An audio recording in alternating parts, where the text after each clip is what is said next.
تحریک آزادی کے مقاصد۔ تحریر رابعہ بشیر، کراچی۔ تحریک آزادی کا مقصد صرف زمین کا ایک ٹکڑا حاصل کر لینا ہی نہیں تھا، بلکہ یہ ایک سوچ، فکر، نظریے اور اصول و قانون کی ترویج کے لیے ایک فلاحی و مثالی مملکت بنانے کا خواب تھا، جس کو مسلمانان برصغیر نے برسوں اپنی آنکھوں میں سجایا تھا۔ ایسی طاقت جو عالم اسلام اور باقی دنیا میں مسلمانوں کے حقوق کی جنگ لڑ سکے۔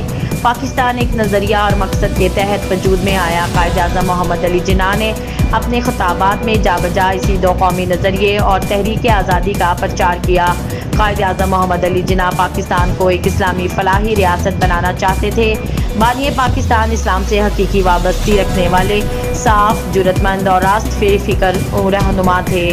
چنانچہ قائد اعظم نے ایک موقع پر فرمایا، ہم پاکستان کا مطالبہ صرف ایک خطہ زمین حاصل کرنے کے لیے نہیں کر رہے، بلکہ ہمیں اسے اسلامی نظام حیات کی ایک لیبارٹری کے طور پر استعمال کر کے دنیا والوں کو یہ دکھانا چاہتے ہیں کہ دور جدید میں بھی اسلام ہی ہمارے مسائل کا واحد حل اور ہماری ترقی کا ضامن ہے۔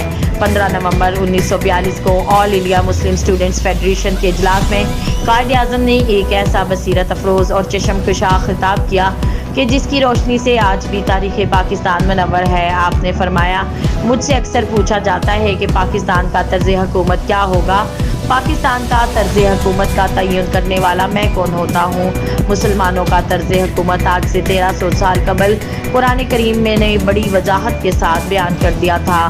الحمدللہ قرآن مجید ہماری دینی رہنمائی کے لیے موجود ہے اور قیامت تک موجود رہے گا۔ یہ وہ پاکستان تھا جو علامہ اقبال اور قائد اعظم چاہتے تھے، اور یہی تحریک آزادی کے مقاصد تھے۔ خدا کرے میری عرض پاک پر اترے وہ فصل گل جسے اندیشہ زوال نہ ہو۔